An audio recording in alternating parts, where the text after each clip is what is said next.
हम लोगों का टॉपिक ऑफ डिस्कशन है representation of equation of motion और proof of equation of motion graphically. आज हम लोग इक्वेशन ऑफ मोशन को ग्राफिकली प्रूफ देखेंगे। इससे पहले हम लोगों ने इक्वेशन ऑफ मोशन पढ़ा था और हम लोगों ने पढ़ा था कि equation of motion that is Schubert equation और काइनेमेटिक इक्वेशन ऑफ मोशन तीन तरह का पढ़ा था हम लोगों ने।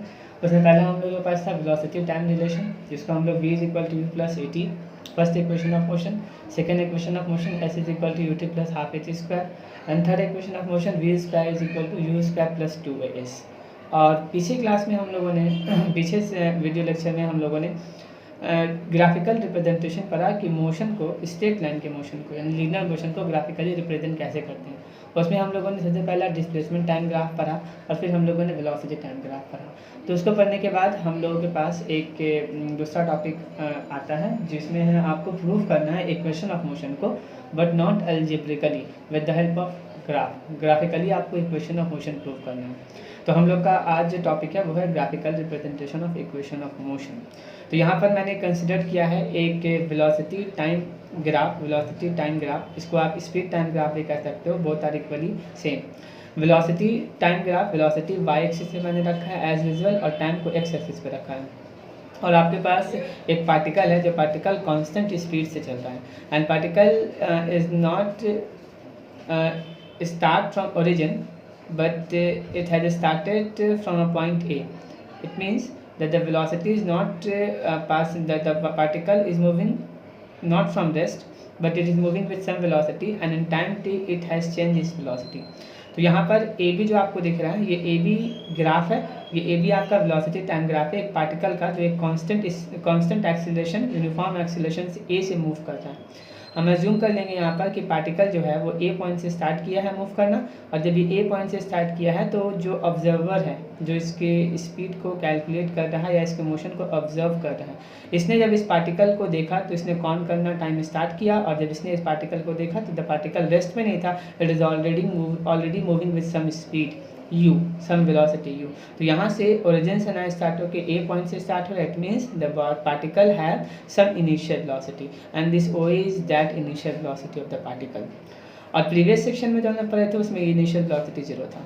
अब पार्टिकल ए पॉइंट पे पार्टिकल की स्पीड u थी, पार्टिकल के अंदर कांस्टेंट एक्सीलरेशन था। आफ्टर टाइम t पार्टिकल की स्पीड जो हो गई वो b हो गई। पार्टिकल की स्पीड ए पॉइंट पे u थी, b पॉइंट पे v हो गई, v स्पीड मतलब यहाँ से a से b जाने में पार्टिकल की स्पीड u से v में चेंज हो गई, और इसमें जो टाइम लगा वो t लगा। मैंने इस b पॉइंट से परपेंडिकुलर लाइन गिराया है टाइम एक्सिस पर, इस पॉइंट का नाम मैंने c रखा है, और एक परपेंडिकुलर लाइन a से इस bc पे ड्रॉ किया है, जहाँ पर मिला है उसका मैंने e नाम रखा है।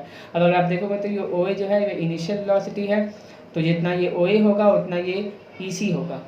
और चूंकि अगर यहाँ से बी से परपेंडिकुलर लाइन ड्रॉ करोगे वाई एक्सिस पे तो डी होगा, और यहाँ से ये बी ओ डी जो है, ये ओ डी जो आपको दिख रहा है ओ और डी, ये आपके पास एक्चुअली फाइनल वेलोसिटी है, ये फाइनल वेलोसिटी है। और ये जितना ओ डी है उतना यहाँ पर सी होगा, तो ये वी हो गया, that is your final velocity. तो यहाँ पर आपके पास डी सी का वैल्यू वी है और यू ई का वैल्यू जो है वो यू है, BC का वैल्यू v है एंड CE का वैल्यू जो है वो u है। मैंने यहाँ पे लिखा है इस बात को, initial velocity that is EC is equal to u and final velocity that is BC is equal to v। तो अगर हमको first equation of motion prove करना है, फर्स्ट इक्वेशन ऑफ मोशन, तो हम यहाँ पर एक्सेलरेशन निकालेंगे। क्योंकि ये वेलोसिटी टाइम ग्राफ है, हम जानते हैं कि slope of velocity time graph gives us acceleration, तो इस ए बी का हम स्लोप निकालेंगे। Acceleration of velocity time graph is given by slope of VT graph. यहाँ वीटी ग्राफ ए बी है, which mean that we have to calculate slope of this line A B, और इस line A B का जब हम slope निकालेंगे तो हम जानते हैं स्लोप इज इक्वल टू होता है tan थीटा, और tan थीटा का मतलब क्या होता है, इस ट्रायंगल में परपेंडिकुलर बाय हाइपोटेनियस, थीटा के सामने वाला परपेंडिकुलर होता है और नीचे वाला परपेंडिकुलर बाय बेस, ये वाला परपेंडिकुलर और नीचे वाला बेस होता है। Opposite side by adjacent side, 90 के सामने वाला हमेशा हाइपोटेनियस कहलाता है। तो यहाँ पर ये BC हो गया और यहाँ पर ये AE हो गया। तब यहाँ से हम लिखेंगे A is equal to tan theta BE by AE। अब इस AE को ध्यान से देखो तो ये AE जो है OC की इक्वल है, और ये OC वह टाइम है जितनी देर ये पार्टिकल U से V वेलोसिटी पे आ गया था। तो हम यहाँ पर ए की जगह पे ओ सी लिख सकते हैं और ओ सी की जगह पे टी लिख सकते हैं। तो यहाँ पे हो जाएगा A is equal to B E by A, और इस ए की जगह पे टी लिख सकते हैं, तो B is equal to A E, और ए की जगह पे टी, मतलब B is equal to a t. अब अगर तुम ध्यान से देखोगे ग्राफ, तो बी ई, तो ये वाला पार्ट है बी ई, और ये बी का वैल्यू कैसे कैलकुलेट करोगे तुम, जब तुम बी सी से ई सी घटा दोगे तुमको बी मिल जाएगा। ये बी सी पूरा यहाँ से यहाँ तक है, ई सी ये है, जब इस पूरे बी सी से ई सी घटा दोगे तो you will get B E. तो यहाँ से B is equal to B C minus E, B C का वैल्यू देखोगे तो मैंने लिखा है वी के बराबर है, ई सी का वैल्यू जो है वो यू के बराबर है, तो वी माइनस यू, बी का वैल्यू यहाँ से ए टी निकाला है, तो A T is equal to V minus U, यानी A T is equal to इस यू को इधर ले आएगी तो प्लस यू हो जाएगा, तो v is equal to u plus a t. This is your first equation of motion. ये आपका फर्स्ट इक्वेशन ऑफ मोशन है, जिसको मैंने प्रूव कर लिया ग्राफिकली। अब हम लोग बात करेंगे सेकंड इक्वेशन ऑफ मोशन की। सेकंड इक्वेशन ऑफ मोशन जो हमारे पास है, उस सेकंड इक्वेशन ऑफ मोशन का नाम है डिस्प्लेसमेंट टाइम रिलेशन। तो second equation of motion, second equation of motion यानी s is equal to u t plus half a t square, जहाँ s जो होता है वो क्या है, डिस्प्लेसमेंट है आपका। तो मान लेते हैं कि जो पार्टिकल है वो कुछ डिस्प्लेसमेंट कवर किया होगा इन टाइम t। मान लेते हैं let the particle covers a displacement s in time t time में इसने जो डिस्प्लेसमेंट कवर किया है वो आपको s है। तो हम जानते हैं from velocity time graph, if we wish to calculate the displacement cover by the particle, then we have to find the area enclosed by velocity time graph with time axis। ये बात हम जानते हैं कि डिस्प्लेसमेंट कैसे निकालते हैं। तो displacement covered by a particle, is given by area enclosed by velocity time graph with time axis या विथ एक्स एक्सिस, क्योंकि टाइम हमेशा एक्स एक्सिस पे ही रखते हैं, इंडिपेंडेंट वेरिएबल है इसलिए। तो ये वाला फिगर अगर आप देखोगे तो आपको अगर डिस्प्लेसमेंट निकालना है, डिस्प्लेसमेंट निकालने के लिए क्या करना पड़ेगा आपको, डिस्प्लेसमेंट निकालने के लिए आपको ये आपके पास ए बी जो है ये आपके पास वेलोसिटी टाइम ग्राफ है। ये ग्राफ एक्स एक्सिस ही है, जितना एरिया इनक्लोज करेगा वो डिस्प्लेसमेंट के बराबर होगा। तो एरिया जो इनक्लोज कर रहा है उसको हम रेड पेन से दिखा रहे हैं, देखिए ये पूरा एरिया इनक्लोज कर रहा है। ये velocity time graph x axis के साथ ये पूरा एरिया इनक्लोज कर रहा है। और अगर इस एरिया को आप ध्यान से देखोगे तो it is made up of two part. एक तो इसमें है एरिया ऑफ रेक्टेंगल, जिसका नाम है AOCE, plus area of triangle AEB। तो अगर आप डिस्प्लेसमेंट कैलकुलेट करना चाहते हो तो आपको ये एरिया कैलकुलेट करना पड़ेगा। फिर से एरिया किसके बराबर होगा, तो area of rectangle AOCE which is equal to l into b, l के जगह पे ओ सी लिखेंगे और ब्रेथ के जगह पे ई सी लिखेंगे। And area of this rectangle half into base into height, base के जगह पे ए ई लिखेंगे और हाइट के जगह पे बी ई लिखेंगे। चलिए यहाँ लिखते हैं, तो ये बराबर किसके हो जाएगा, तो ये आपका बराबर हो जाएगा डिस्प्लेसमेंट जो होगा वो किसके इक्वल होगा, from graph displacement is equal to area enclosed by VT graph with time axis. VT graph with x axis भी लिख सकते हैं, टाइम एक्सिस को हम लोग। फिगर में क्या है, किसके बराबर है ये, तो डिस्प्लेसमेंट एस जो है वो बराबर होगा एरिया ऑफ रेक्टेंगल AOEC, नाम आपको याद होना चाहिए AOEC लिखते हैं क्योंकि पहले नीचे सी लिखा हुआ था, CE और प्लस एरिया ऑफ ट्रायंगल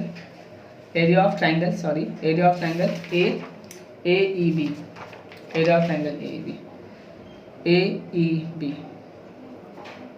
तो displacement s is equal to ये हो जाएगा आपको l into B.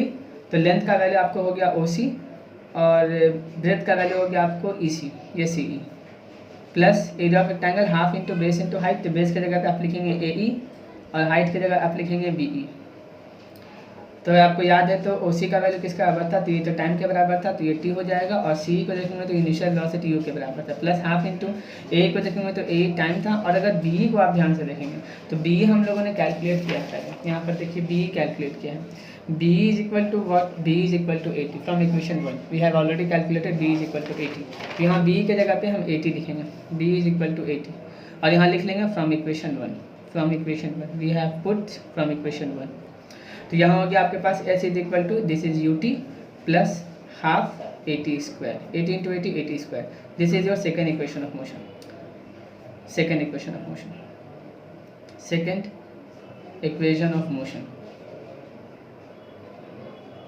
Now we will move toward third equation of motion, third equation of motion which is quite similar in proof with second equation of motion। Third equation of motion,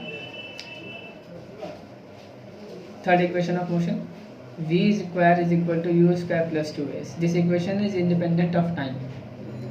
तो third equation को proof करने के लिए same है, ये भी relation है displacement और वेलोसिटी के बीच का रिलेशन है। तो इसको अगर आपको प्रूफ करना है तो इसको प्रूफ करने के लिए भी हम लोग सेम काम करेंगे, यानी हम लोग इस बार भी डिस्प्लेसमेंट ही निकालेंगे। और हम जानते हैं कि डिस्प्लेसमेंट बराबर किसके होता है, तो अगेन डिस्प्लेसमेंट जो होता है वो एरिया इनक्लोज के बराबर होता है। सेम बात यहाँ होगा, एरिया इनक्लोज बाई, लेकिन एरिया निकालने का जो हमारा तरीका होगा वो इससे डिफरेंट होगा। Area enclose by VT graph, VT graph with time axes, with x axis. इस बार अगर हम इसका एरिया निकालेंगे तो आप ध्यान से अगर देखो तो आपको समझ में आएगा कि ये जो मैंने फिगर यहाँ रेड से पेंट किया है, area enclose between velocity time graph and time axis, ये तो मैंने इसलिए it is also in the shape of trapezium. एक तो मैंने ये ट्राइंगल प्लस रेक्टेंगल बनाया और एक ट्रापेजियम के शेप का भी है। तो अगर हम क्यों ना डायरेक्टली इसका एरिया निकालें with the help of area of trapezium, तो यहाँ ट्रापेजियम का नाम हो जाएगा AOCB, ये बराबर हो जाएगा area of trapezium, area of trapezium, trapezium AOCB। और एरिया ऑफ ट्रापेजियम बराबर किसके होता है, तो half into sum of parallel side. देखिए तो पैरेलल साइड कौन सा, ध्यान से, तो ये वाला पैरेलल साइड है, ये OA और ये BC पैरेलल साइड है, ये दोनों पैरेलल साइड है, ये वाला और ये वाला पैरेलल साइड है। और जो परपेंडिकुलर डिस्टेंस है दोनों के बीच में वो OC है, OC, ये परपेंडिकुलर डिस्टेंस है। और ये वाला लाइन जो है ये पैरेलल साइड है। तो पैरेलल साइड हो गया OA plus BC, OA plus BC, OA plus BC, OA plus BC, और दोनों के बीच की डिस्टेंस जो होगी वो होगी OC।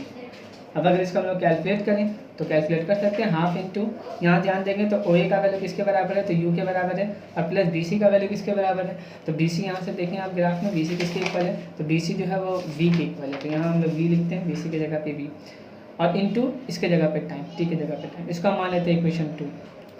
अब यहाँ पर हमको डिस्प्लेसमेंट का एक्चुअली में फॉर्मूला मिला half U plus V into T। याद करेंगे आप तो ये एक्सेलरेशन से फ्री है। इस टाइप का भी इक्वेशन हम लोगों ने पढ़ा था पहले, जिसको 4th नंबर इक्वेशन माने थे। लेकिन हमको ये प्रूफ नहीं करना, हमको जो इक्वेशंस प्रूफ करना है वो v square is equal to 2u square plus 2as proof करना है। तो हम जानते हैं चूँकि from first equation of motion हम जानते हैं ये बात कि v is equal to u plus 80 होता है।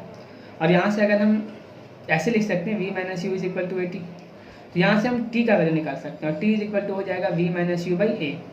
ये हमारे पास t का वैल्यू है, और इस t के वैल्यू को हम लोग इस इक्वेशन 2 में सब्स्टिट्यूट कर देते हैं।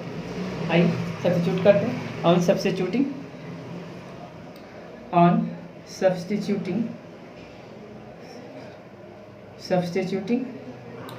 t is equal to v minus u by a in equation 2 तो इक्वेशन 2 वैसे इज इक्वल टू क्या है, half into u plus v, और फिर t के जगह पे आप क्या लिखेंगे, v minus u by a। अब इसको थोड़ा ऐसे भी लिख सकते हैं हम लोग, हाफ अगर आपको समझ में आता है तो, इंटू इसको लिख सकते हैं v प्लस यू, और ये हो गया v minus u by a sorry. तो यहाँ हो जाएगा s, और अगर देखोगे तो ये है आपको v plus U v minus U, a plus B a minus, ये फॉर्मूला हो गया a square minus B square, मतलब U square minus U V square minus you square, और 2 इंटू ए 2a को इधर लाकर मल्टीप्लाई कर लीजिए तो हो जाएगा 2as is equal to v square minus you square. तो यहाँ से आप यू स्क्वायर को इधर ले आइए तो वी स्क्वायर को इधर ले आइए, वी स्क्वायर कैसे रहते हैं, यू स्क्वायर को इधर ले आते हैं, 2as plus u square is equal to v square. तो यहाँ से आपके पास वैल्यू मिल गया v square is equal to u square plus 2as which is your required third equation of motion. This is required third equation of motion. Third equation of motion.